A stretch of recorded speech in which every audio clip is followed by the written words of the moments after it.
Ibrahim alayhi salam, at the end of his legacy, he was worried about all of humanity. The kind of heart that Ibrahim alayhi salam has for humanity, the softness that he has, the care that he has, is remarkable. It's incredible actually. To the point where when angels of Allah come with the command to destroy the nation of Lut, they came to destroy the nation of Lut, and they stopped by the house of Ibrahim alayhi salam first. And Allah chose to record that in His Quran. This is the same Ibrahim alayhi salam who, when Allah told him, إِذْ قَالَ لَهُ رَبُّهُ أَسْلِمْ قَالَ أَسْلَمْتُ لِرَبِّ الْعَالَمِينَ, I surrender. I'm not arguing back. When Allah told him to slaughter his child, إِنِّي أَرَى فِي الْمَنَامِ أَنِّي أَذْبَحُكَ, I see in my dream that I'm slaughtering you. If Allah tells him to jump into a flame, he'll jump into a flame. If Allah will tell him to slaughter his child, he'll slaughter his child. If Allah will tell him to leave his family in the desert, he'll leave them in the desert. But when he saw people are about to be destroyed, he's worried about the people. When the instruction is to someone else, he's worried about them, and he's يُجَادِلُونَ فِي قَوْمِ لُوطٍ. He's debating. He wants them to be forgiven somehow. Can there be some people who believe among them? Can they be spared in some possible way? Is that at all possible? This is Ibrahim alayhi salam. If you study his prayers in the Quran, he's praying for all of humanity.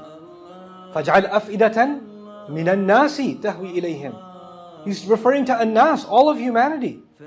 And so believers in these ayat, what are they supposed to be? After ثُمَّ كَانَ مِنَ الَّذِينَ آمَنُوا وَتَوَاصَوْا بِالصَّبْرِ. It's as if those two things come together, and the climax of it all, the muntaha of it all, the aqaba of it all is actually وَتَوَاصَوْا بِالْمَرْحَمَةِ. That's the peak of it.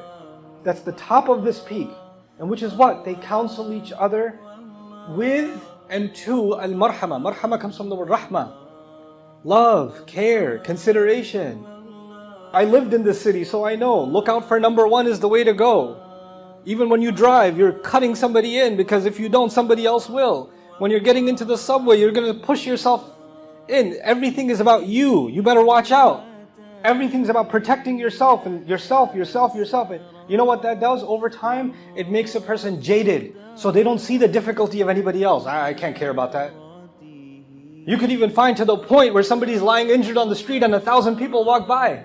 Nobody even stopped. Nobody even looked. This is the level a person can reach. Because they see that all around them, their own heart becomes hard. But the iman, the struggle going up, is to keep the heart soft towards other people's struggle.